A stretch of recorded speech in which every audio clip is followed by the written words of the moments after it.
அதில் முக்கியமாக ஒன்று ரெண்டு சொல்லணும்.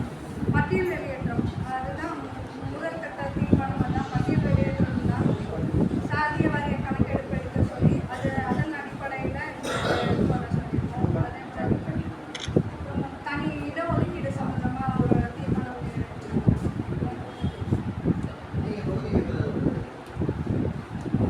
இப்போதைக்கு நாங்கள் அதை பற்றி எந்த ஒரு முடிவும் எடுக்கல. வருங்காலத்தில் எடுத்தால் நான் கண்டிப்பாக நான் சொல்லுவேன்.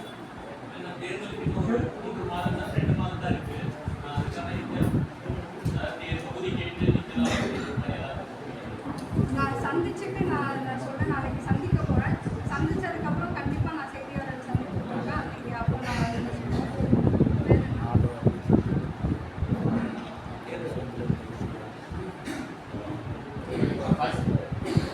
நான் தீர்மானம் போட்டு நான் போகிறேன். மேம் ஒரு சைடு பார்த்தீங்கன்னா இந்த திமுக அரசு சமூக நீதி பேசுகிறாங்க. ஆனால் நீங்கள் அவங்க சைடு போகாமல் திரும்ப இவங்களோட போகிறதுக்கான ரீசன் மெயினாகிடுச்சு. சமூக நீதி அரசுன்னு திமுகவை தான் பிரதானிச்சுக்கிட்டே வர்றாங்க. நீதி சொல்லியிருக்காங்க, அது ப்ராக்டிக்கலாக இன்னும் இம்ப்ளிமெண்ட் பண்ணலை. அது வந்து நாங்கள் எடப்பாடியார் ஆட்சியில் கிடைக்கும்னு நம்புகிறோம். ஏன்னா அதுக்கு முதல் கட்ட சாட்சி வந்து எங்களுக்கு பெயர் மாற்றம். அது நீண்ட நாள் கோரிக்கை. எங்களுக்கு வந்து தேவேந்திரகுல வேளாளர்கள்ங்கிற பெயர் மாற்றத்தை நீண்ட நாள் கோரிக்கையாக இருந்தது. நிறைவேற்றி கொடுத்தது வந்து எடப்பாடியார் ஆட்சி. கண்டிப்பாக பட்டியல் வெளியேற்றமும் பண்ணி கொடுப்பாங்க.